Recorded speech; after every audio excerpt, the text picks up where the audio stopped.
Amazing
facts India సమర్పించు దానియేలు మరియు ప్రకటన గ్రంథ ప్రవచనములకు మిమ్మల్ని హృదయపూర్వకంగా ఆహ్వానిస్తున్నాము. ఇది 12వ వర్తమానము. ఈరోజు మన అంశము 1000 శాంతియుత సంవత్సరములు. ఈ 1000 సంవత్సరములు ఏంటి? ఈ వర్తమానానికి సంబంధించిన బైబిల్ విషయములన్నీ కూడా ఈ పుస్తకంలో మీ కొరకు సిద్ధపరిచించాము. ఇది మీరు ఉచితంగా పొందాలంటే ఆ స్క్రీన్ మీద ఉన్న నంబర్కి ఫోన్ చేయండి, లేక వెబ్సైట్ దర్శించండి. ఇది మీ చేతుల్లో ఉచితంగా మేము పంపించాలని, అందించాలని మేము ఆశపడుచు ఉన్నాము. ఈ ప్రాముఖ్యమైన అంశంలోనికి మనం వెళుచున్న ఈ టైంలో ప్రార్థన చేసుకుని వర్తమానాన్ని ప్రారంభించుకుందాం. మహాపరిశుద్ధుడైన మా తండ్రి, మాతో మాట్లాడమని మీ పాద సన్నిధిలో మనం చేసుకుంటున్నాము. పరిశుద్ధాత్మను మాకు బోధకునిగా అనుగ్రహించండి. మీ వాక్యంలోని ఈ లోతైన విషయములు గ్రహించినట్లు మా మనోనేత్రములు తెరవమని మా ప్రభువును మీ ప్రియకుమారుడైన నజరుడైన యేసు క్రీస్తు నామములో అడిగి వేడుకొంచున్నాం తండ్రి, ఆమెన్. 1000 శాంతియుత సంవత్సరములు. 2వ దినవృత్తాంతములు 36వ అధ్యాయములో ఒక పరిస్థితి దేవుని బిడ్డల జీవితంలో మనకు కనపడుతుంది. దేవుడు ఈ భూమిని సృష్టించినప్పుడు చాలా సుందరంగా, చాలా మంచిగా, పరిపూర్ణంగా దేవుడు సృష్టించారు. కానీ ఎప్పుడైతే పాపము ఈ భూమి మీద ప్రవేశించిందో, ఆదామవ్వలు పాపం చేశారో, ఆ పరిపూర్ణత, ఆ చక్కటి బ్యాలెన్స్ తప్పిపోయింది ప్రియులారా. ఆదామవ్వలు పాపం చేసినప్పుడు దేవుడు వారి పాపాన్ని బట్టి ఈ భూమి శపించబడి ఉన్నది.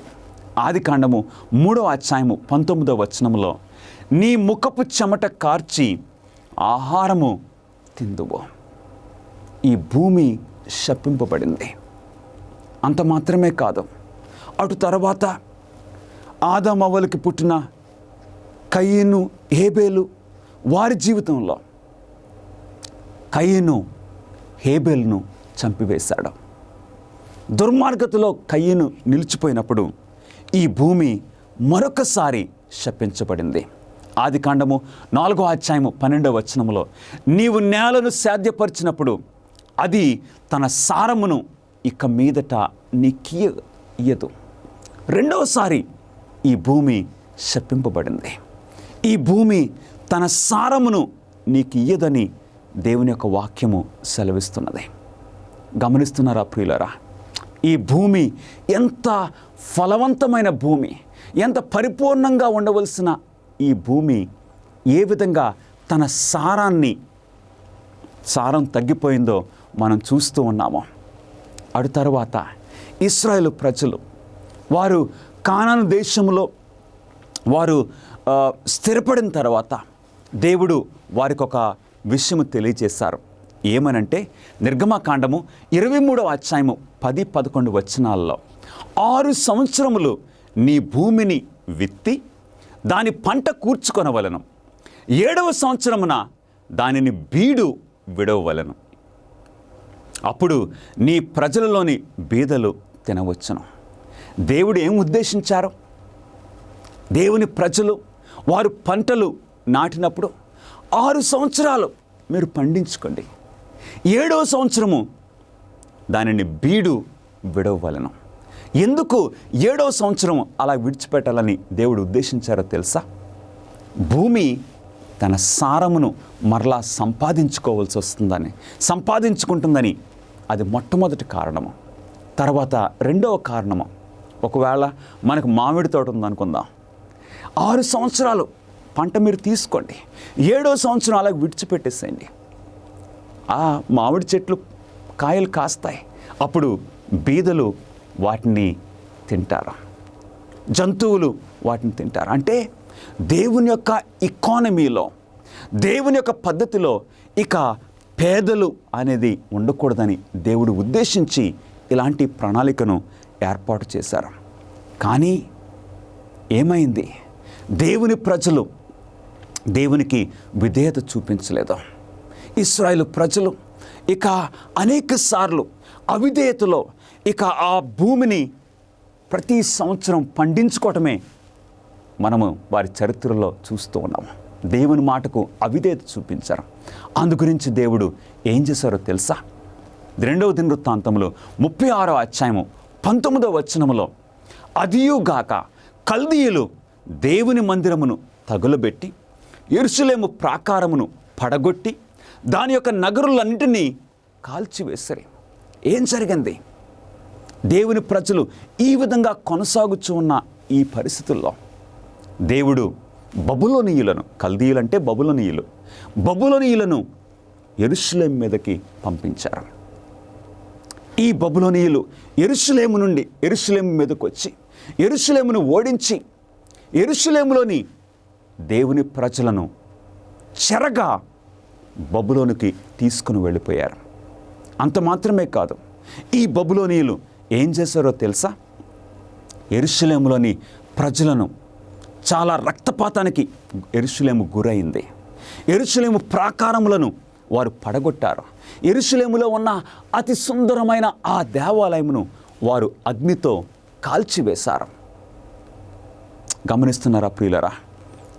దేవుని వాక్యము మనకు సెలవిస్తుంది, ఖడ్గము చేత హతులు కాకుండా తప్పించుకున్న వారిని అతడు బబులోనునకు తీసుకుని పోయెను. విశ్రాంతి దినములను దేశము అనుభవించే వరకు ఇది సంభవించెను.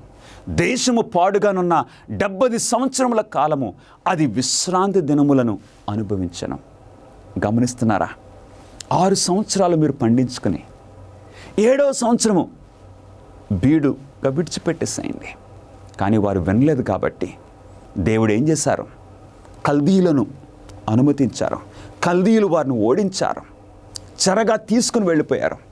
ఇప్పుడు దేవుని ప్రజలు బబులోనులో 70 సంవత్సరములు చెరగా ఉన్న ఆ టైంలో భూమికి విశ్రాంతి సంభవించనని దేవుని వాక్యం సెలవిస్తుంది. ఒక్క విషయం మనం గమనించాలి, విశ్రాంతి అనేది కేవలం మానవులకు మాత్రమే కాదు, జంతువులకు మాత్రమే కాదు. దేవుడు 10 ఆజ్ఞల్లో ఇచ్చారు. భూమికి కూడా విశ్రాంతి అవసరమని దేవుని వాక్యం సెలవిస్తుంది. ఆ 70 సంవత్సరములు దేవుని ప్రజలు బబులోనులో ఉన్నప్పుడు ఇక్కడ భూమి బీడుగా ఉన్నది, యెరూషలేము నిర్మానుష్యంగా ఉన్నది.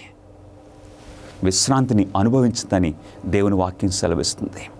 ఎట్లాగైతే యెరూషలేము నిర్మానుష్యంగా బీడుగా 70 సంవత్సరములు ఉన్నదో, అదేవిధంగా ఈ భూమి అంతా కూడా మరొకసారి బీడుగా ఉండబోతుంది. అక్కడైతే యెరూషలేము ఒక లోకల్గా, కానీ బహు త్వరలో ఈ భూమి అంతా కూడా బీడుగా నిర్మానుష్యంగా పాడైపోయిన స్థితిలో ఉంటుందని దేవుని వాక్యము మనకు తెలియజేస్తుంది ప్రియులారా. యెరూషలేము అయితే 70 సంవత్సరములు నిర్మానుష్యంగా ఉంది, పాడైపోయిన స్థితిలో ఉంది. కానీ బైబిల్ తెలియజేస్తుంది ఏంటంటే 1000 సంవత్సరములు ఈ భూమి బీడుగా ఉండబోతుంది, నిర్మానుష్యంగా ఉండబోతుందని దేవుని వాక్యం సెలవిస్తుంది. ఆ 1000 సంవత్సరములు ఎప్పుడు ప్రారంభమవుతున్నాయో దేవుని వాక్యము మనకు తెలియజేస్తుంది. ఏ సంఘటనల ద్వారా 1000 సంవత్సరముల ఆరంభము మనము గుర్తించవచ్చును. ఏ సంఘటనల ద్వారా ఈ 1000 సంవత్సరములు ఎప్పుడు ప్రారంభమవుతున్నాయో దేవుని వాక్యము మనకు తెలియజేస్తుంది. తెస్సలోనికీయులకు రాసిన మొదటి పత్రిక 4వ అధ్యాయము 16వ వచనములో ఆర్భాటముతోనూ ప్రధాన దూత శబ్దముతోనూ దేవుని బూరతోనూ పరలోకము నుండి ప్రభువు దిగివచ్చును. అప్పుడు క్రీస్తునందు మృతులైన వారు మొదట లేతురు. ఈ 1000 సంవత్సరములు ఎప్పుడు ప్రారంభమవుతున్నాయి? మన ప్రభువైన యేసుక్రీస్తు వారి యొక్క రెండవ రాకడతో. ప్రభువైన యేసుక్రీస్తు వారు రెండోసారి వచ్చినప్పుడు సమాధులు తెరవబడుతున్నాయి. క్రీస్తునందు మృతులైన వారు మొదట లేస్తున్నారని దేవుని వాక్యం సెలవిస్తుంది. ప్రకటన గ్రంథము 20వ అధ్యాయము 4వ వచనములో వారు బ్రతికిన వారై 1000 సంవత్సరములు క్రీస్తుతో కూడా రాజ్యము చేసిరి. యేసుక్రీస్తు వారు రెండోసారి వచ్చినప్పుడు క్రీస్తునందు మృతులైన వారు సమాధుల నుండి బయటకు వస్తున్నారు. వీరు ఈ 1000 సంవత్సరములు క్రీస్తుతో కూడా రాజ్యం చేస్తున్నారని దేవుని వాక్యం మనకు సెలవిస్తుంది. ప్రకటన గ్రంథము 20వ అధ్యాయము 5వ వచనములో ఆ 1000 సంవత్సరములు గడుచు వరకు కడమామృతులు బ్రతుకలేదు. ఇదియే మొదటి పునరుద్ధానము. కడమామృతులు అంటే ఎవరు? యేసుక్రీస్తు వారు రెండోసారి వచ్చినప్పుడు క్రీస్తునందు మృతులైన వారు సమాధుల నుండి బయటకు వస్తున్నారు. అంటే నీతిమంతులు, యేసుక్రీస్తును అంగీకరించిన వారు, యేసుక్రీస్తు వారి యొక్క రెండవ రాకడప్పుడు వారు సమాధుల్లో నుండి మహిమ శరీరంతో బయటకు వస్తున్నారు. మరి కడమామృతులు ఎవరు? దుర్మార్గులు, యేసుక్రీస్తును తిరస్కరించిన వారు. వారు 1000 సంవత్సరముల తర్వాత వారు బ్రతుకుతున్నారు. ఆ 1000 సంవత్సరాలు గడిచే వరకు కడమామృతులు బ్రతుకులేదని దేవుని వాక్యం సెలవిస్తుంది. ఇది మొదటి పునరుద్ధానం. అంటే ఆ మొదటి పునరుద్ధానము ప్రభువైన యేసుక్రీస్తు వారు రెండోసారి వచ్చినప్పుడు జరుగుతుంది ప్రియులారా. అందుకే దీనిని ఆ 1000 సంవత్సరాలని ఏమని పిలుస్తున్నారంటే ఇంగ్లీష్లో మాట మిలీనియం. మిలీనియం అనే మాటకు 2 ఇంగ్లీష్ మాటలు మనకి చూస్తూ ఉన్నాము. ఏంటంటే ఒకటి మిల్లీ. మిల్లీ అంటే మనకు తెలుసు, మిల్లీమీటర్ మనకు తెలుసు, 1000. యానం. యానం అంటే సంవత్సరములు, అంటే 1000 సంవత్సరములు. ఈ 1000 సంవత్సరములు ఎప్పుడు ప్రారంభమవుతున్నాయి? మొదటి పునరుద్ధానంతో. ఈ 1000 సంవత్సరములు ప్రారంభములో ఒక పునరుద్ధానము, ఈ 1000 సంవత్సరములు అంతములో మరి ఒక పునరుద్ధానము. ఈ 1000 సంవత్సరములు ప్రారంభములో మొదటి పునరుద్ధానమని ప్రకటన గ్రంథము 20వ అధ్యాయము 5వ వచనం తెలియజేస్తుంది. ఈ మొదటి పునరుద్ధానం అంటే ఆ మొదటి పునరుద్ధానంలో పాలుగలవారు ధన్యులను పరిశుద్ధులనై ఉన్నారని ప్రకటన 20వ అధ్యాయము 6వ వచనం తెలియజేస్తుంది.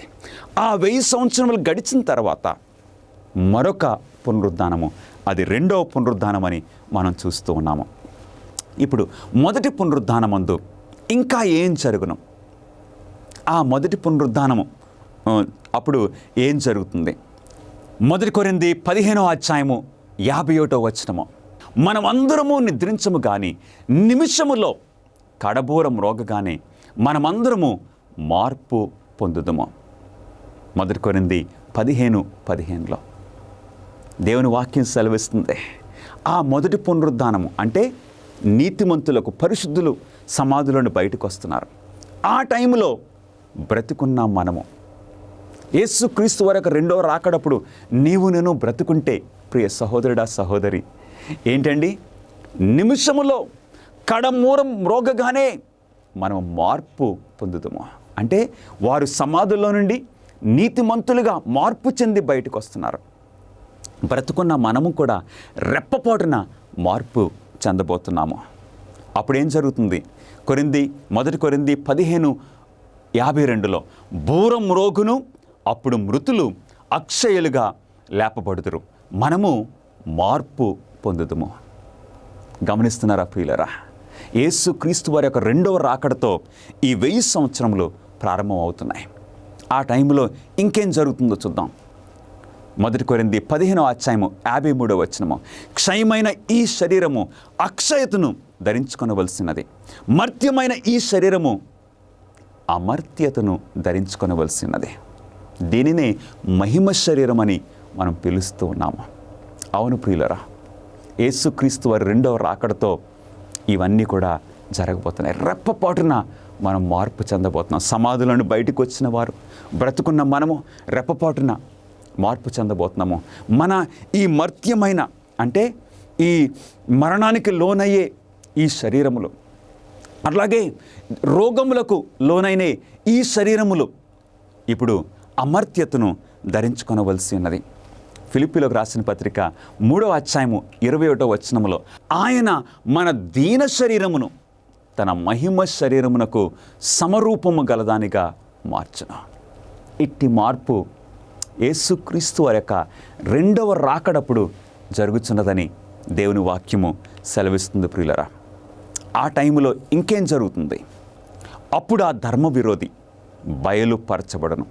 ప్రభువైన యేసు తన నోటి ఊపిరి చేత వారిని సంహరించి తన ఆగమన ప్రకాశము చేత నాశనము చేయను. యేసుక్రీస్తు వారు రెండోసారి వచ్చినప్పుడు సరే, నీతిమంతులకైతే సమాధుల్లో నుండి బయటకు వచ్చిన నీతిమంతులైతే మహిమ శరీరంతో బయటకు వస్తున్నారు. బ్రతుకున్న నీతిమంతులైతే రెప్పపాటున మార్పు చెందుతున్నారు. మరి యేసుక్రీస్తు వారి యొక్క రెండవ రాకడ సమయంలో దుర్మార్గులు ఉంటారు కదా, యేసుక్రీస్తును అంగీకరించిన వారు ఉంటారు కదా. ఆ దుర్మార్గుల సంగతి ఏంటి? దేవుని వాక్యం సెలవిస్తుంది. తెస్సలోనికీయులకు రాసిన 2వ పత్రిక 2వ అధ్యాయం 8వ వచనములో ఆ ధర్మ విరోధి, అవునండి, వీనినే కొంతమంది అబద్ధపు క్రీస్తు అని కూడా పిలుస్తారు. తర్వాత వారిని వెంబడించిన దుర్మార్గులు ఏం చేస్తారండి? ఆయన ఆగమన ప్రకాశమును వారు చూడలేకపోతారు. చూడలేక కొండల చాటుకి, బండల సందులకి పారిపోతారు. చివరికి ఆయన ఆగమన ప్రకాశము చేత వారు మరణిస్తారు, నాశనం చేయబడతారని దేవుని వాక్యం సెలవిస్తుంది. సరిగ్గా ఆ టైంలో యేసుక్రీస్తు వారి యొక్క రెండవ రాకడ సమయంలో ఇంకేం జరుగుతుంది ప్రకృతిలో? ప్రకటన గ్రంథం 16వ అధ్యాయం 18వ వచనంలో పెద్ద భూకంపము కలిగను. మనుషులు భూమి మీద పుట్టినది మొదలుకొని అట్టి మహా భూకంపము కలుగలేదు. అది అంత గొప్పది. యేసుక్రీస్తు వారి యొక్క రెండవ రాకడ ఆ టైంలో ఒక పెద్ద భూకంపము జరగబోతుంది. అవునండి, ఇప్పుడు మనము చూసే భూకంపములు ఒక రాష్ట్రము, లేక ఒక దేశము, లేక కొన్ని దేశములు, ఒక ఖండము, లేక కొన్ని ఖండములు. కానీ యేసుక్రీస్తు వారి రెండో రాకడప్పుడు జరిగే ఈ భూకంపము ఈ భూమి అంతటిని కూడా కదిలించేస్తుంది ప్రియులారా. ఎ మైటీ ఎర్త్క్వేక్, పెద్ద భూకంపం అని దేవుని వాక్యము సెలవిస్తున్నది. అంత మాత్రమే కాదు, ఆ టైంలో ఇంకేం జరుగుతుందో తెలుసండి? ప్రతి ద్వీపము పారిపోయాను, పర్వతములు కనబడకపోయాను, 5 మణుగుల బరువు గల పెద్ద వడగండ్లు ఆకాశము నుండి మనుషుల మీద పడెను.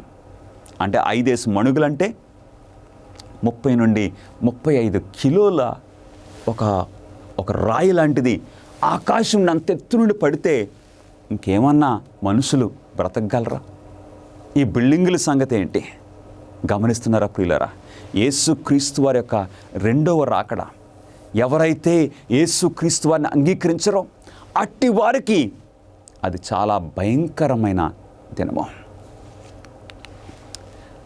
ఆ టైంలో ప్రకటన గ్రంథము 1వ అధ్యాయము 20వ అధ్యాయము 1-2 వచనాలు యేసుక్రీస్తు వారి యొక్క రెండవ రాకడప్పుడు ఈ సంఘటనలన్నీ జరుగుతున్న ఆ పరిస్థితిలో ఇంకేం జరగబోతుందో తెలుసండి.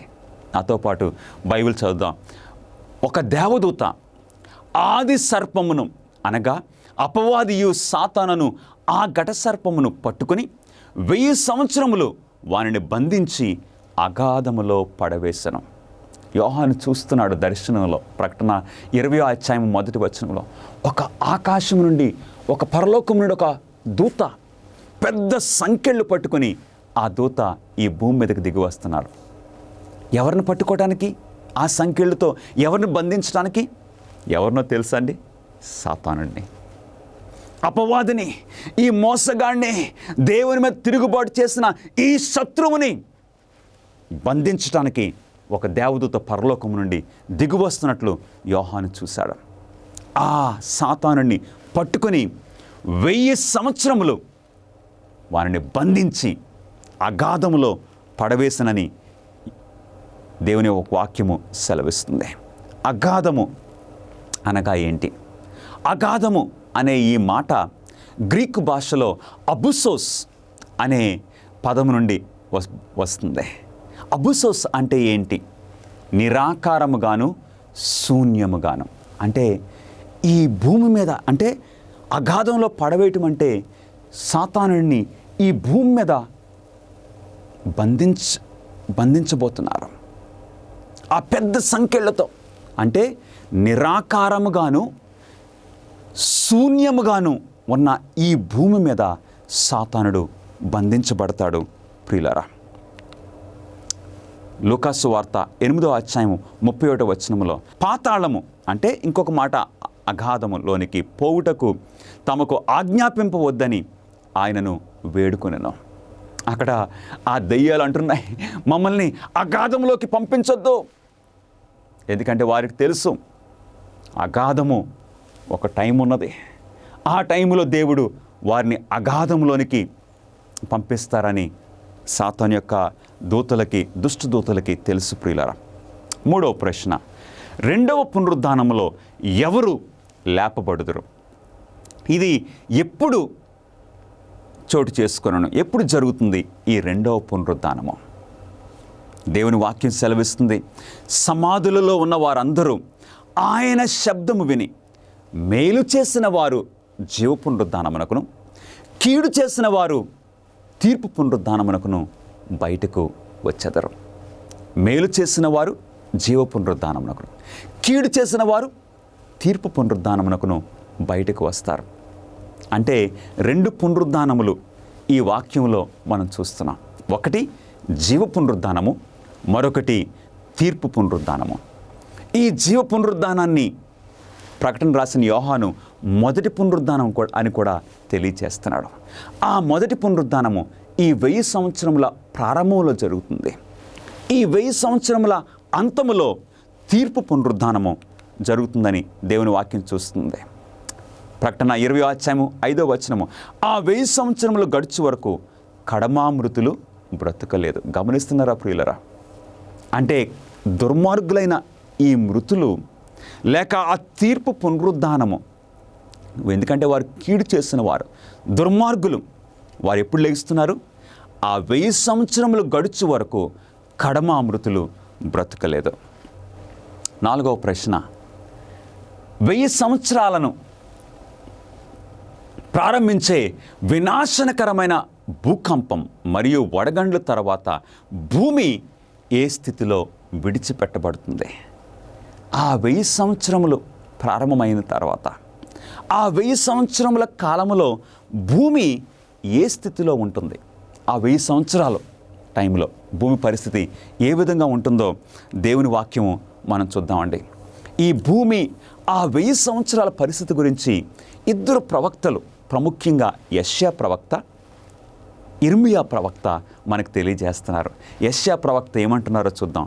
యెషయా గ్రంథము 24వ అధ్యాయము 1వ వచనము, ఆలకించుడి, యెహోవా దేశమును వట్టిదిగా చేయుచున్నాడు, ఆయన దానిని పాడుగా చేసి కల్లోలపరుచుచున్నాడు, భూమి బొత్తిగా బద్దలైపోవచ్చున్నది.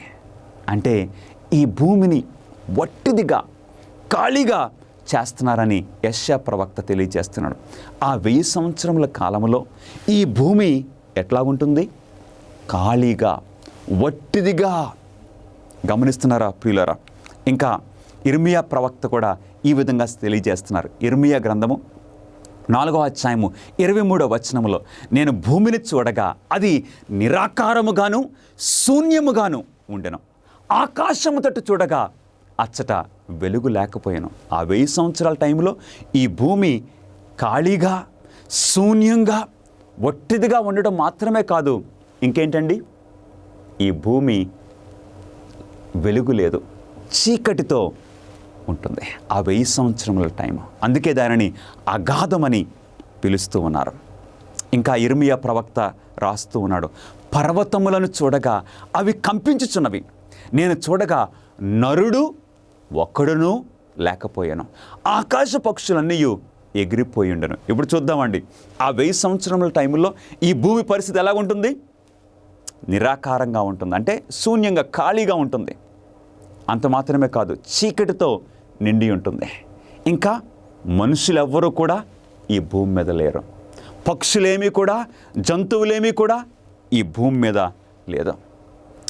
ఇర్మియా 4:26 ఫలవంతమైన భూమి ఎడారి ఆయను, అందులోని పట్టణములన్నీ యెహోవా కోపాగ్నికి నిలువలేక ఆయన ఎదుట ఉండకుండా పడగొట్టబడి ఉండెన. గమనిస్తున్నారా ప్రియులారా? ఈ భూమి యొక్క పరిస్థితి ఏ విధంగా ఉంటుంది? ఎడారిగా, వెలుగు లేకుండా, నిర్మానుష్యంగా, పక్షులు లేకుండా పాడైపోయిన స్థితిలో ఈ భూమి ఆ 1000 సంవత్సరముల టైంలో ఉండబోతుంది. ఇర్మియా గ్రంథము 25:33 ఆ దినమున యెహోవా చేత హతులైన వారు ఈ దిశ నుండి ఆ దేశము వరకు కనబడుతురు. ఎవరునూ వారిని గూర్చి అంగలార్చరు, వారిని సమకూర్చరు, పాతి పెట్టరు. యేసుక్రీస్తు వారి యొక్క రెండవ రాకడప్పుడు ఈ భూమి పరిస్థితి ఇంత ఘోరంగా ఉన్న ఆ స్థితిలో దుర్మార్గులు పారిపోయారు కదండి. యెహోవా ఆ ప్రకాశమును చూడలేక కొండ చాటుకు, బండ సందులకి పారిపోయారు చూడండి. పారిపోయి వారు చనిపోయారు. వారి శవాల సంగతి ఏంటి? వారిని గురించి ఎవరు అంగలార్చరు, సమకూర్చరు, పాతి పెట్టరు. సో దుర్మార్గుల యొక్క శవాలన్నీ కూడా ఈ భూమి మీద ఆ పాడైపోయిన స్థితిలో ఉంటుంది. ఆ 1000 సంవత్సరముల టైము, ఆ ఘోరమైన స్థితిలో ఎవరుంటారండి ఈ భూమి మీద? అపవాది యొక్క దూతలు, సాతానుడు ఈ భూమి మీద వారు బంధించబడి ఉంటారు ప్రియులారా. విచ్ఛిన్నమైపోయినటువంటి ప్రపంచంలో దేవుని యొక్క ప్రణాళిక ప్రవచనాల ద్వారా మీరు తెలుసుకోవాలని కోరుతూ ఉన్నారా?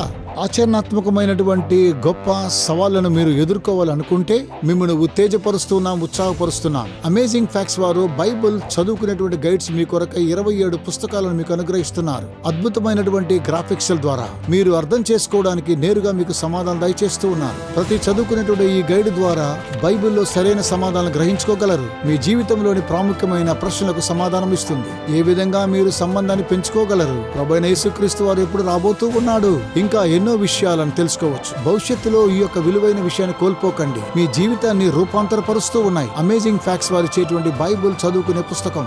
ఇవి మీకు ఇంగ్లీష్ లోను, హిందీ, తమిళ్, తెలుగులో మీకు లభిస్తూ ఉన్నాయి. వేచి ఉండకండి, వెంటనే మీ యొక్క స్టడీ గైడ్స్ ను ఇప్పుడే ఆర్డర్ చేయండి.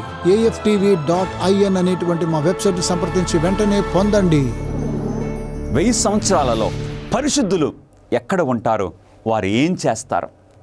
ఈ 1000 సంవత్సరముల టైంలో భూమి అయితే ఇలాంటి పాడైపోయిన స్థితిలో, నిర్మానుష్యంగా, చీకటిలో ఉన్న ఆ పరిస్థితిలో మరి పరిశుద్ధులు ఎక్కడుంటారు, వారు ఏం చేస్తూ ఉంటారో దేవుని వాక్యము చక్కగా సెలవిస్తుంది. నేనుండు స్థలములో మీరును ఉండులాగున మరలా వచ్చి నా యొద్ద ఉండుటకు మిమ్మల్ని తీసుకొని పోవునని ప్రభువు సెలవిచ్చారు కదా. ఆ పరిశుద్ధులు యేసుక్రీస్తు వారి యొక్క రెండవ రాకడ తర్వాత ఇప్పుడు ఆ పరిశుద్ధులు పరలోక రాజ్యములో దేవునితో ఉంటారు ప్రియులారా. యేసుక్రీస్తు వారితో ఉంటారు. ఎంత చక్కటి అనుభవము! యేసుక్రీస్తుతో ఆ 1000 సంవత్సరములు గడపటము ఎంత గొప్ప భాగ్యమో! అంత మాత్రము కాదు, ప్రకటన గ్రంథము 20:4 అంతటి సింహాసనములను చూచితిని, వాటి మీద ఆసీనులయ్యుండు వారికి విమర్శ చేయుటకు అధికారం ఇవ్వబడను. వారు బ్రతికిన వారై 1000 సంవత్సరములు క్రీస్తుతో కూడా రాజ్యము చేసిరి. హల్లెలూయా! ఆ 1000 సంవత్సరములు పరిశుద్ధులు పరలోక రాజ్యములో దేవునితో, క్రీస్తుతో కూడా తీరుస్తూ ఉంటారు, రాజ్యం చేస్తూ ఉంటారని దేవుని వాక్యం సెలవిస్తుంది. కొరింథీయులకు రాసిన మొదటి పత్రిక 6:2 భక్తులైన పౌలు గారు ఈ విధంగా సెలవిస్తున్నారు: పరిశుద్ధులు లోకమునకు తీర్పు తీర్చుదురని మీరు ఎరగరా? అవును, దేవుని బిడ్డలంగా, క్రీస్తు రక్తంలో కడగబడిన వారంగా ఇప్పుడు ఆ 1000 సంవత్సరములు క్రీస్తుతో కూడా మనం రాజ్యం చేయబోతున్నాం. అలాంటి పరిస్థితికి నీవు సిద్ధపడుతున్నావా ప్రియ సహోదరుడా, సహోదరి? ఎంత గొప్ప విషయాలు దేవుని యొక్క వాక్యము మనకు బయలుపరుస్తుంది. 1 కొరింథీ 6వ అధ్యాయం 3వ వచనంలో, మనము దేవదూతులకు తీర్పు తీర్చుదుమని ఎరుగరా? దేవదూతులకు తీర్పు తీర్చబోతున్నాం, లోకానికి తీర్పు తీరుస్తాం. అంటే ఈ పాపలోకములో అనేక సార్లు యేసు క్రీస్తును నీవు అంగీకరించినందుకు నువ్వెంతో నిందను భరించుండొచ్చు, ఎన్నో విషయాలు నువ్వు పోగొట్టుకుని ఉండొచ్చు. కానీ దేవుని కొరకు, క్రీస్తు కొరకు, ఆయన రాజ్యంలో నిన్ను సింహాసనం మీద ఆయన కూర్చోబెట్టబోతున్నారు. నువ్వు లోకానికి తీర్పు తీర్చే వ్యక్తిగా ఎంత ఉన్నత స్థానము దేవుడు నీకు నాకు అనుగ్రహించబోతున్నారా? గమనిస్తున్నారా ప్రియులరా? బ్యారన్ ఫాబియన్ వాన్ ష్లాబ్రెండార్ఫ్ అనే ఈ వ్యక్తి రెండవ ప్రపంచ యుద్ధం అప్పుడు ఈ బారన్ అనే ఈయన ఒక మంచి సైనికుడు, చాలా తెలివైన వాడు. రెండో ప్రపంచ యుద్ధం అప్పుడు జర్మన్ దేశానికి చెందినవాడు, జర్మన్ సైన్యంలో జాయిన్ అయ్యాడు. ఆయన తెలివి తలాంతులను బట్టి త్వరగా ప్రమోషన్స్ చాలా వచ్చినవి. కానీ ఈ బ్యారన్కి ఒక ఆలోచన ఉన్నది. ఈ ఐరోపా ఖండమంతా ఇక ఇదొక ప్రపంచ యుద్ధంగా వచ్చింది.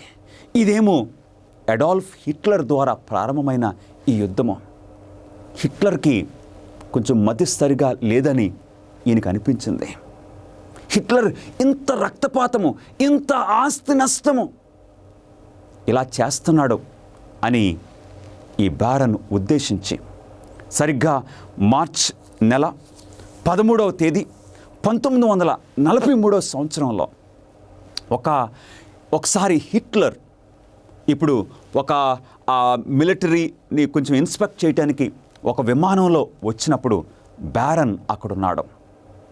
ఈ బ్యారన్ ఏం చేశాడంటే హిట్లర్ని చంపాలన్న ఉద్దేశంతో, ఎందుకంటే హిట్లర్ ఎందుకు ఇలాంటి పని చేస్తున్నాడు, హిట్లర్ యొక్క తీర్మానం వలన ఇదిగో ఈ ప్రపంచ యుద్ధం వచ్చింది, దాన్ని ఆప్ చేయాలన్న ఉద్దేశంతో ఈ బ్యారన్ ఏం చేశాడో తెలుసా? హిట్లర్ ప్రయాణం చేయబోయే ఆ విమానంలో ఒక టైం బాంబ్ పెట్టాడు. కానీ ఆ టైం బాంబ్, హిట్లరు ఆ విమానంలో ప్రయాణం చేశారు, కానీ ఆ టైం బాంబ్ పేలలేదు. తర్వాత ఎవరు ఇది చేశారో బయటపడింది. ఇది బ్యారన్ చేశాడు అని తెలిసినప్పుడు ఈ బ్యారన్ని తీసుకుని వెళ్ళి చిత్రహింసలు పెట్టారు. ఆ చిత్రహింసలు పెట్టినప్పుడు ఈ బ్యారన్ ఒక్క మాట కూడా మాట్లాడలేదు. తరువాత ఈయన్ని తీసుకుని వెళ్ళి, ఈ బ్యారన్ను తీసుకుని వెళ్ళి ఒక నాట్సీ కోర్టులో ఇప్పుడు ఆయనకు తీర్పు తీర్చడం మొదలుపెట్టారు. ఇక తీర్పు ఏంటి? ఫైనల్ డిసిషన్ ఇచ్చేశారు. తీసుకుని వెళ్ళి వెంటనే ఈయన చంపి పడేయాలని అన్నారు.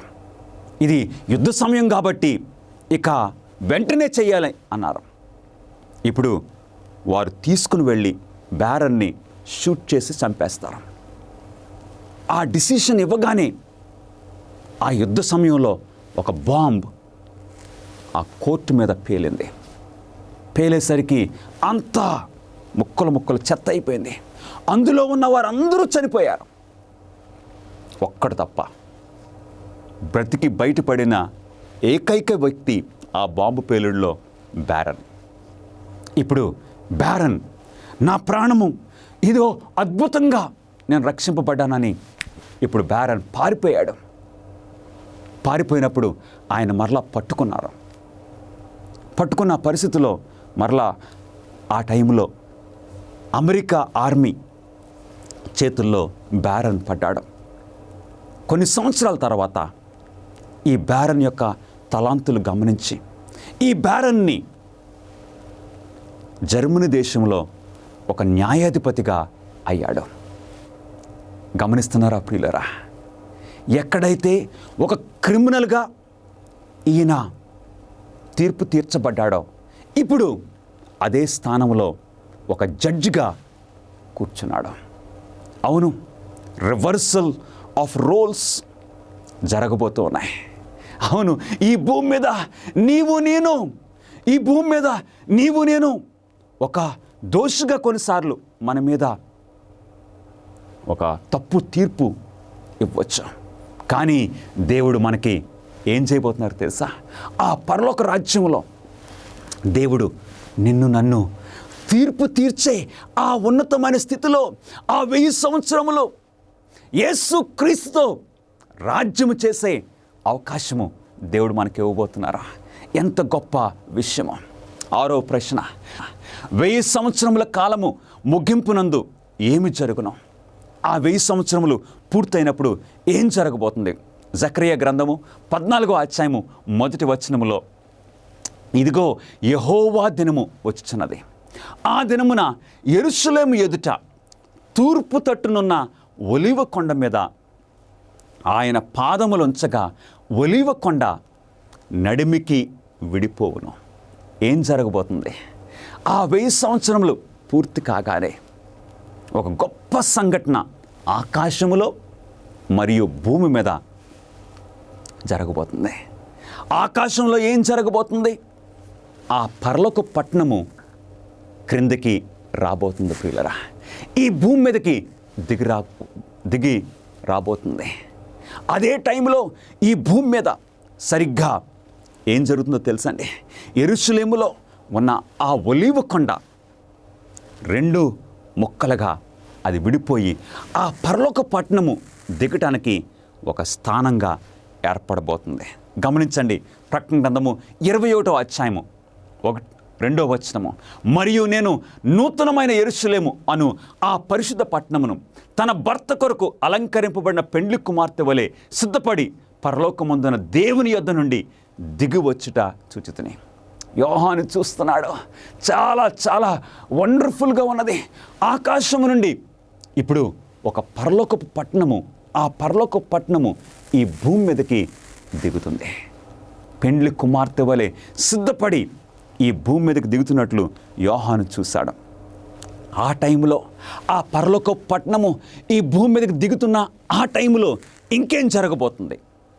7వ ప్రశ్న, సాతానుడు చెరసాలలో నుండి విడిపింపబడిన తరువాత ఏమి జరుగును? ప్రకటన గ్రంథము 20వ అధ్యాయము 5వ వచనము, ఆ 1000 సంవత్సరములు గడుచు వరకు కడమా మృతులు బ్రతకలేదు. అంటే ఆ 1000 సంవత్సరములు పూర్తవుతున్నప్పుడు ఏమవుతుందండి? దుర్మార్గులు వారు ఇప్పుడు బ్రతుకుతారు. దుర్మార్గులు ఇప్పుడు పునరుద్ధానులు అవుతారు. ప్రకటన 20వ అధ్యాయం 7వ వచనము, 1000 సంవత్సరములు గడిచిన తర్వాత సాతాను తానున్న చెరలో నుండి విడిపింపబడును. అంటే ఈ 1000 సంవత్సరముల తర్వాత ఎప్పుడైతే ఈ దుర్మార్గులు పునరుద్ధానులు అవుతారో అప్పుడు ఏం జరుగుతుందో తెలుసండి? సాతానుడు ఇప్పుడు జనాల్ని మోసం చేయటానికి ఇక వాడికి హుషారొచ్చేస్తుంది. ఎందుకంటే జనాలను చూసేసరికి కుదురుగా ఉండలేడు. వాడికి అలవాటు ఏంటండి? మోసం చేయటము, శోధించటము. అందుకు సాతాను తానున్న చెరలో నుండి విడిపింపబడినని దేవుని వాక్యం సెలవిస్తుంది. 8వ ప్రశ్న, దుర్మార్గులు లేపబడిన తరువాత సాతానుడు ఏమి చేయను? ప్రకటన గ్రంథము 20వ అధ్యాయము 8వ వచనము, భూమి నలుదిశలయందుండు జనములను లెక్కకు సముద్రపు ఇసుక వలె ఉన్న గోగు మాగోగు అను వారిని మోసపరిచి వారిని యుద్ధమునకు పోగు చేయటకై వాడు బయలుదేరును. సాతానుడు ఇప్పుడు ఏం చేస్తున్నాడు? ఇదిగో ఆ 2వ పునరుద్ధానములో దుర్మార్గులు అందరూ కూడా వారు పునరుద్ధానులు అయినప్పుడు ఇక సాతానుడు వారందరినీ మోసపరుస్తున్నాడు. మోసపరిచి ఏం చేయబోతున్నాడు? యుద్ధానికి ప్రోగు చేస్తున్నాడు. గమనిస్తున్నారా ప్రియులారా? సాతానుడి యొక్క క్యారెక్టర్ ఈ 1000 సంవత్సరాల వలన ఏమైనా మారిందా? ఏమీ మారలేదు. పోనీ దుర్మార్గుల యొక్క క్యారెక్టర్ ఈ 1000 సంవత్సరాల ద్వారా ఏమైనా మారిందా? ఏమీ మారలేదు. వారి యుద్ధానికి, ఎవరి మీద యుద్ధానికి సాతానుడు వారందరినీ ప్రోగు చేస్తున్నాడు. ప్రకటన గ్రంథము 20వ అధ్యాయము 9వ వచనము, వారు భూమి అందంతటా వ్యాపించి పరిశుద్ధుల శిబిరమును ప్రియమైన పట్టణమును ముట్టడి వేయగా పరలోకము నుండి అగ్ని దిగివచ్చి వారిని దహించాను. వారు ఏం చేస్తున్నారు ఇప్పుడు? సాతానుడి యొక్క ప్రేరేపణతో వారు వచ్చి ఆ పరలోకము నుండి దిగుచున్న ఆ పట్టణమును వారు ఏం చేస్తున్నారండి? ముట్టడి వేస్తున్నారు. యుద్ధం చేయటానికి వారు ముట్టడి వేస్తున్నారు. ఆ టైంలో పరలోకము నుండి అగ్ని దిగువ రాబోతుందని దేవుని వాక్యము సెలవిస్తూ ఉన్నది. గమనిస్తున్నారా ప్రియులరా? యెహెజ్కేలు గ్రంథము 38వ అధ్యాయము 16వ వచనములో, నీవును నీతో కూడా జనము అనేకములు మేఘము భూమిని కమ్మునట్లు ఇశ్రాయేలులకు నా జనముల మీద పడెదరు. ఈ దుర్మార్గులందరినీ కూడా సాతానుడు ప్రేరేపించి ఎవరి మీదకి యుద్ధాన్ని చేయడానికి? దేవుని మీద యుద్ధం చేయటానికి, దేవుని ప్రజలతో యుద్ధం చేయటానికి సాతానుడు వారందరినీ ప్రోగు చేస్తూ ఉన్నాడు. గమనిస్తున్నారా ప్రియులరా? ఇదే చివరి యుద్ధము. ఇదే యుద్ధాలకి యుద్ధం, చాలా ప్రాముఖ్యమైన యుద్ధం.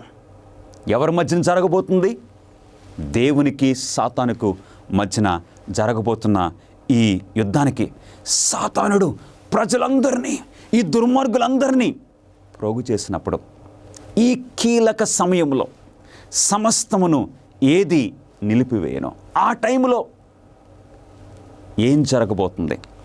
దేవుని యొక్క వాక్యం సెలవిస్తుంది. అందరం చదువుదాము. ప్రకటన గ్రంథము 20వ అధ్యాయము 11-12 వచనములో, మరియు ధవళమైన మహాసింహాసనమును దాని యందు ఆసీనుడై ఉన్న ఒకరిని చూచితిని. ఆ గ్రంథముల యందు వ్రాయబడి ఉన్న వాటిని బట్టి తమ క్రియల చొప్పున మృతులు తీర్పు పొందిదిరి. గమనిస్తున్నారా ప్రియులారా? ఆ టైంలో ఎప్పుడైతే సాతానుడు దుర్మార్గులందరినీ దేవునితో యుద్ధం చేయటానికి ప్రోగు చేస్తాడో, వారందరూ వచ్చి ఆ పట్టణంను ముట్టడి వేస్తారో, ఆ టైంలో ఏమి జరుగుతుందో తెలుసా? ఒక ధవళ సింహాసనాన్ని అందరూ చూడబోతున్నారు. ధవళ సింహాసనం అంటే ఒక వైట్ థ్రోన్, ఒక గొప్ప సింహాసనము. ఆ సింహాసనం మీద ఒకరు కూర్చున్నారని దేవుని వాక్యం సెలవిస్తుంది. ఆ టైంలో గ్రంథములు తెరవబడ్డాయని దేవుని వాక్యం సెలవిస్తుంది. అప్పుడు ఆ ధవళ సింహాసనం దగ్గర తీర్పు జరగబోతుంది. దుర్మార్గులకు తీర్పు తీర్చబడిన తర్వాత ఏమి జరుగును? ఇది ఒక దుర్మార్గులకు తీర్పు జరగబోతుంది. ఆ తీర్పు జరిగిన తర్వాత ఏమవుతుంది? రోమీయులకు రాసిన పత్రిక 14వ అధ్యాయము 11వ వచనములో, నా తోడు ప్రతి మోకాలును నా ఎదుట వంగును, ప్రతి నాలుకయు దేవుని స్తుతించుచు ఆయన ప్రభు అని ఒప్పుకొనును అని ప్రభువు చెప్పుచున్నాడు. ఏం జరగబోతుందో తెలుసా? ఒక్కసారి ఊహించండి ప్రియులారా. ఆ పరలోక పట్టణము ఈ భూమి మీదకి దిగుతుంది. ఆ పట్టణం దిగుచున్న ఆ టైంలో దుర్మార్గులందరినీ సాతానుడు ప్రేరేపిస్తున్నాడు. ఆ దుర్మార్గులందరూ ఇసుకరేణుల వలె, అంటే అంత గొప్ప జనసమూహము, ఈ దుర్మార్గులందరూ కూడా వచ్చి ఆ పరిశుద్ధ పట్టణమును ముట్టడి వేసినప్పుడు వారి యొక్క దృష్టి ఆ ధవళమైన సింహాసనం మీదకి వెళ్తుంది. ఆ టైంలో గ్రంథములు తెరవబడుతున్నాయి. గ్రంథములు తెరవబడటం అంటే నిజంగా ఏంటో తెలుసా ప్రియులరా? ఆ టైంలో దుర్మార్గులేమో పట్టణము బయట ఉన్నారు, నీతిమంతులేమో పట్టణము లోపల ఉన్నారు. గ్రంథములు తెరవబడటం అంటే ఇక అందరికీ కూడా వారి యొక్క జీవితము జ్ఞాపకం రాబోతుంది. వారి జీవితంలో వారు చేసిన క్రియలు వారికి జ్ఞాపకం రాబోతున్నాయి. ఆ టైంలో దేవుని వాక్యం సెలవిస్తుంది, ప్రతి మోకాలు క్రీస్తు ఎదుట వంగిపోతుంది. ఎందుకు వంగిపోతుందో తెలుసా ప్రియ సహోదరుడా, సహోదరి? అవునండి, ఆ దేవుని యొక్క సింహాసనాన్ని, ఆ సింహాసనం మీద ఆసీనుడైన మన ప్రభువైన యేసుక్రీస్తు వారిని చూసినప్పుడు వారికి జ్ఞాపకం కలుగుతుంది. ఆ పట్టణం లోపల ఉన్న ఆ నీతిమంతులు ఎందుకు వారు మోకాళ్ళు ఉంటారు తెలుసా? దేవుని ముఖాన్ని చూడగానే ఆ నీతిమంతులకి వారి యొక్క స్థితి జ్ఞాపకం వస్తుంది. అవును, నేను ఎంత దుర్మార్గుణ్ణి, కానీ ఆయన కృపను బట్టే, క్రీస్తు రక్తమును బట్టే నేను రక్షింపబడ్డానని వారు కృతజ్ఞతతో వారు మోకాళ్ళు ఉంటారా? మరి దుర్మార్గుల సంగతి ఏంటి? ఈ దుర్మార్గులు వారెందుకు వారి మోకాళ్ళు వారి ఎందుకు వంగుతుందో తెలుసా? ఈ దుర్మార్గులు వారికి జ్ఞాపకం వస్తుంది వారి జీవితము. నా జీవితంలో నన్ను రక్షించుకోవడానికి దేవుడు ఎన్ని అవకాశాలు ఇచ్చారో. ఇదిగో నా తల్లిదండ్రుల ద్వారా, ఆ టీచర్ ద్వారా, ఆ పాస్టర్ గారి ద్వారా, ఆ న్యూస్ పేపర్ ద్వారా, ఆ టీవీ కార్యక్రమం ద్వారా, ఆ యూట్యూబ్ ద్వారా దేవుడు ఎన్ని అవకాశాలు ఇచ్చారు. నన్ను రక్షించుకోవడానికి దేవుడు ఎన్ని ప్రయత్నాలు చేశారు. అవన్నీ జ్ఞాపకం వచ్చేసరికి దుర్మార్గులు బయట, ఆ పట్టణము బయట వారు కూడా మోకాళ్ళు ఉంటున్నారు. ఫిలిప్పీలకు రాసిన పత్రిక 2వ అధ్యాయము 9-10 వచనాలు అందరం చదువుదామా? పరలోకమందున్న వారిలో కానీ, భూమి మీద ఉన్న వారిలో కానీ, భూమి క్రింద ఉన్నవారిలో కానీ ప్రతి మోకాలును యేసు నామమున వంగునట్లు, ప్రతి నాలుకయు తండ్రి అయిన దేవుని మహిమార్థమై యేసు క్రీస్తు ప్రభుని ఒప్పుకొన్నట్లును దేవుడు ఆయనను అధికముగా హెచ్చించి ప్రతి నామమునకు పైనామమును ఆయనకు అనుగ్రహించను. భూమి మీద కానీ ప్రతి ఒక్కరూ కూడా యేసు క్రీస్తు ఎదుట వారి యొక్క మోకాలు వంగుతుంది. ప్రతి నాలుక కూడా ఒప్పుకుంటుంది. ఇంక్లూడింగ్ ఇంకెవరో తెలుసండి? సాతానుడితో సహా. గమనిస్తున్నారా ప్రియులారా? ఎందుకంటే ఈ మహా సంఘర్షణలో ఆ సింహాసనమును చూడగానే వారికి అన్నీ క్లియర్ అయిపోతున్నాయి, బట్టబయలు అవుతున్నాయి. అందుగురించి దేవుని క్యారెక్టర్ ఏంటో, దేవుని యొక్క స్వభావం ఏంటో అందరూ గమనిస్తున్నారు. గమనించి ఇప్పుడు వారు ఒప్పుకుంటున్నారు ప్రియులారా. ఇంకా ప్రకటన గ్రంథము 19వ అధ్యాయము 1-2 వచనములు, బహుజనుల శబ్దము వంటి గొప్ప స్వరము పరలోకమందు ఇలాగు చెప్పగా వింటిని, ఆయన తీర్పులు సత్యములను న్యాయములనై ఉన్నవి. దేవుడు కరెక్ట్గా తీర్పు తీర్చారని వారందరూ కూడా ఒప్పుకుంటారు ప్రియులారా. అటు తర్వాత ఏమి జరుగుతుంది, ఏమి జరగబోతుందో ప్రకటన గ్రంథము 20వ అధ్యాయము 9వ వచనము, పరలోకము నుండి అగ్ని దిగువచ్చి ఆ దుర్మార్గులను దహించి వేస్తుంది. అవును ప్రియులారా, దుర్మార్గులను దహించి వేస్తుంది. పాపులు నిత్యము కాలటము దేవునికి ఇష్టం లేదా? దహించి వేయటం అంటే ఇక ఏమీ మిగలదు. ఆ మహా వేండ్రమునకు, ఆ అగ్నికి పాపానికి సంబంధించిన ప్రతీదీ కూడా కాలిపోతుంది. ప్రకటన 20వ అధ్యాయం 15వ వచనము, ఎవని పేరైనను జీవగ్రంథమందు రాయబడినట్టు కనబడని ఎడల వాడు అగ్నిగుండములో పడవేయబడిన. ఆ అగ్నిగుండం ఎక్కడ? ఈ భూమి మీదే, ఆ పట్టణము బయట. ఇక దుర్మార్గులందరూ కూడా సొదొమ గొమొర్రా పట్టణములు ఏ విధంగా కాలి బూడిదైపోయినావో, ఈ పాపపు సంబంధమైన ప్రతీది కూడా దుర్మార్గులు, సాతానుడు, వాడి దూతులు అందరూ కూడా కాలి బూడిదైపోతారు ప్రియ స్నేహితులారా. అందుకే ప్రకటన గ్రంథము 20వ అధ్యాయం 14వ వచనము ఏమంటుంది? ఈ అగ్నిగుండము రెండవ మరణము. రెండవ మరణము. మరణం అంటే ఎండ్. అంతా కూడా ఎండ్ అయిపోతుంది. ఆ అగ్నిలో పాపానికి సంబంధించిన ప్రతీది కూడా కాల్చివేయబడబోతుంది. అప్పుడు గమనిస్తున్నారా ప్రియులరా, మిలీనియం, ఈ 1000 సంవత్సరంలో ప్రారంభంలో ఒక పునరుద్ధానం. ఆ టైంలో యేసుక్రీస్తు వారి యొక్క రెండవ రాకడ జరుగుతుంది. ఆ 1000 సంవత్సరములు పూర్తి అవడంలో రెండవ పునరుద్ధానము జరుగుతుంది, దుర్మార్గుల పునరుద్ధానము. ఆ టైంలో పరలోకము నుండి ఆ పరిశుద్ధ పట్టణము దిగి వస్తుంది. ఆ 1000 సంవత్సరముల కాలములో నీతిమంతులు పరలోక రాజ్యములో ఉందురు. భూమి పాడుగా ఉండబోతుంది. నరకాగ్ని ఆరిపోయిన తర్వాత, అవును, అగ్ని కాల్చి ఇక బూడిదైపోయిన తర్వాత దేవుడు తన ప్రజల కొరకు ఏమి చేయబోతున్నారు? యెషయా గ్రంథము 65వ అధ్యాయము 17వ వచనము, ఇదిగో నేను క్రొత్త ఆకాశమును క్రొత్త భూమిని సృజించుచున్నాను. క్రొత్త ఆకాశమును క్రొత్త భూమిని దేవుడు సృష్టించబోతున్నారు. వావ్, ఆ క్రొత్త ఆకాశము క్రొత్త భూమి ఎంత సుందరంగా ఉంటుంది. అంతటి నేను క్రొత్త ఆకాశమును క్రొత్త భూమిని చూచుతునని. మొదటి ఆకాశమును మొదటి భూమియు ఏమైపోయిందండి?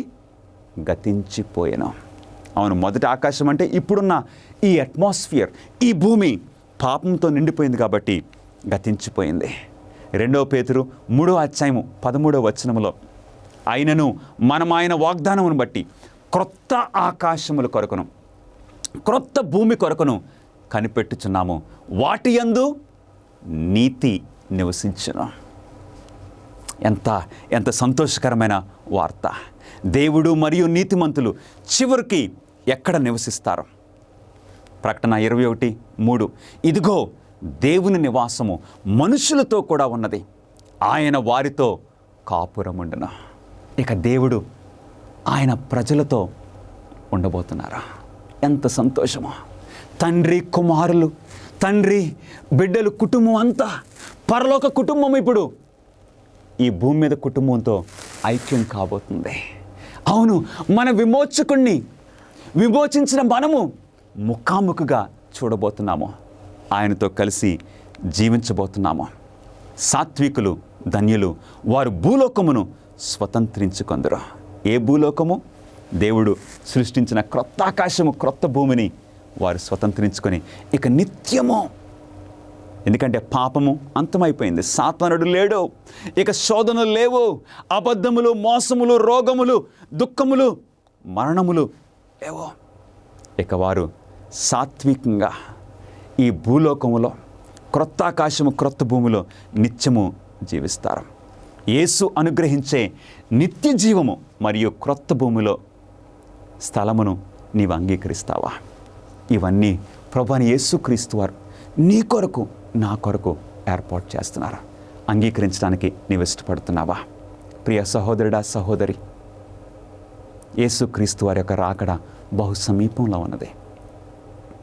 యేసుక్రీస్తు వారు ఈ ప్రణాళికలన్నీ నీ కొరకు, నిన్ను ప్రేమించి నీ కొరకు నా కొరకు ఏర్పాటు చేస్తున్నారు. అంగీకరించడానికి నీవు ఇష్టపడుతున్నావా? ప్రార్థన చేసుకుందాం. మహాపరిశుద్ధుడా, మీకే స్తుతులు, స్తోత్రములు, వందనములు, నమస్కారములు చెల్లించుకుంటున్నాము.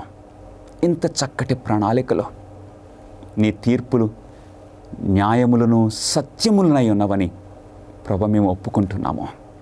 ఒక రోజున ప్రతి మోకాలు నీ ఎదుట వంగిపోతుంది, ప్రతి నాలుక యేసుక్రీస్తుని ఒప్పుకొనబోతుంది. మేమైతే ఆ టైంలో ప్రభా నీ రాజ్యములో ఆ పట్టణము లోపల ఉండాలని ఆశపడుచున్నాము. అట్టి భాగ్యం మాకు దయచేయమని మా ప్రభువును మీ ప్రియకుమారుడైన నజరుడైన యేసుక్రీస్తు నామములో అడిగి వేడుకొంచున్నాం తండ్రి, ఆమేన్.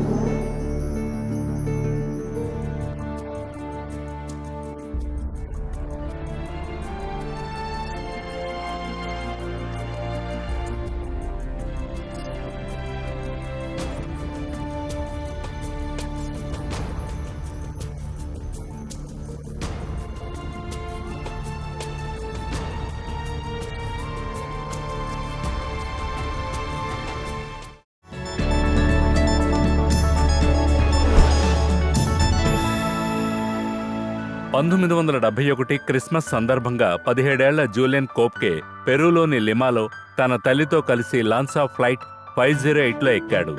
అమెజాన్ రెయిన్ ఫారెస్ట్లోని తన పరిశోధన కేంద్రంలో క్రిస్మస్ కోసం ఆమె తండ్రితో చేరాలని వారు భావించారు. సుమారు 21,000 అడుగుల ఎత్తులో యాండీస్ను దాటిన తర్వాత వారి విమానం పెద్ద చీకటి మేఘాలతో కప్పబడి తీవ్రమైన అల్లకల్లోలానికి గురైంది. ప్రతి చోట మెరుపు మెరిసింది మరియు విమానం తీవ్రంగా కదిలింది. ఇది సహజంగానే ప్రయాణికులను భయపెట్టింది. అప్పుడు మెరుపు యొక్క బోల్ట్ విమానం యొక్క ఇంజిన్ని తాకి ఒక రెక్కను చీల్చివేసింది. విచారకరమైన విమానం భూమి వైపు అడ్డంకిగా మారినప్పుడు క్యాబిన్ వేరుగా వచ్చింది మరియు ఆమెకు తెలిసిన తదుపరి విషయం ఏంటంటే జూలియన్ వర్షారణ్యానికి 10,000 అడుగుల ఎత్తులో నుండి వరుస సీట్లకు ఒంటరిగా కట్టి పడిపోయి నిశ్శబ్దంగా తిరుగుతూ కనిపించింది. ఆమె అడవి పందిరుగుండా పడిపోయి నేలపై పడిపోయింది. మరుసటి రోజు ఆమె మేల్కొన్నప్పుడు జూలియన్ కేవలం విరిగిన కాలర్ ఎముక మరియు చేతిలో చెడు గ్యాస్తో 2 మైళ్ల పతనం నుండి బయటపడిందని గ్రహించి ఆశ్చర్యపోయింది. ప్రాణాలతో బయటపడిన ఇతరులను కనుగొనడంలో విఫలమైన తర్వాత జూలియన్ తన తండ్రి నేర్పించిన దానిపై ఆధారపడింది. దిగువ నడక ఎల్లప్పుడూ నాగరికతకు దారి తీస్తుందని. కాబట్టి విమానం నుండి పడిపోయిన మిఠాయి సంచి మరియు ఒక చెప్పుతో ఆమె నడవడం ప్రారంభించింది. 10 రోజుల పాటు జూలియన్ దిగువ భాగంలో తేలుతూ ఈత కొడుతూ లేదా తేలుతూ ఉండింది. ఆమెకు గాయాలయ్యాయి. ఆమె మ్యాగెట్లతో బాధపడింది. మొసళ్ళు, పిరానాలు మరియు కనికరం లేని కీటకాలను తప్పించుకోవాల్సి వస్తుంది. చివరికి ఆమె నిద్రిస్తున్న ఒక గుడిసెకు వచ్చింది. త్వరలో పెరూవియన్ లాగర్లు ఆమెను కనుగొన్నారు. చివరికి జూలియన్ ఆశ్చర్యపోయిన తన తండ్రితో ఐక్యమైంది. 17 ఏళ్ల అమ్మాయి అటువంటి పతనం నుండి బయటపడి ప్రపంచంలోని అతిపెద్ద వర్షారణ్యం నుండి ఒంటరిగా హైకింగ్ చేయడాన్ని ఊహించడం కష్టం. జూలియన్ కంటే ఎక్కువ పతనం నుండి బయటపడిన కొందరి గురించి బైబిల్ మాట్లాడుతుందని మీకు తెలుసు. నిజానికి లేఖనాల ప్రకారం ఆదాము హవ్వలు ఏదైనా తోటలో పడిపోయినప్పుడు అది మొత్తం మానవ జాతిని దిగజార్చింది. కానీ యేసు పాపం నుండి ప్రపంచాన్ని విమోచించడానికి వచ్చాడు. బహుశా మీరే ఆలోచిస్తూ ఉండొచ్చు, అది ప్రపంచానికి సరే, కానీ నేను చాలా దూరం పడిపోయాను. లార్డ్ జూలియన్ను రక్షించగలిగితే దేవుడు మిమ్మల్ని రక్షించగలడు. హత్యకు పాల్పడిన మోషే లేదా వ్యభిచారానికి పాల్పడిన దావీదు లేదా యేసును తిరస్కరించిన పేతురు కంటే మీరు ఎక్కువ దూరం వెళ్లలేదు. వారందరూ రక్షించబడ్డారు. వారి పతనం నుండి పునరుద్ధరించబడ్డారు. లేదా నేను చాలాసార్లు పడిపోయానని మీరు అనుకోవచ్చు. ధైర్యంగా ఉండండి. ఇది సామెతలు 24వ అధ్యాయంలో 16వ వచనంలో ఇలా చెప్తోంది. నీతిమంతుడు 7 సార్లు పడి మళ్లీ లేచాడు. యేసు మగ్దలేనే మరియా నుండి 7 దయ్యాలను విసిరాడు. కాబట్టి నిరుత్సాహపడకండి. మీరు పడిపోతే మళ్లీ లేచి నిలబడండి. ఆ వర్షారణ్యంలో కోల్పోయిన పరిస్థితి నుంచి జూలియన్ను రక్షించి ఆమె తండ్రికి అప్పగించినట్టుగానే యేసు మిమ్మల్ని కోల్పోయిన పరిస్థితి నుంచి నడిపించి మీ స్వర్గపు తండ్రికి పునరుద్ధరించగలడు.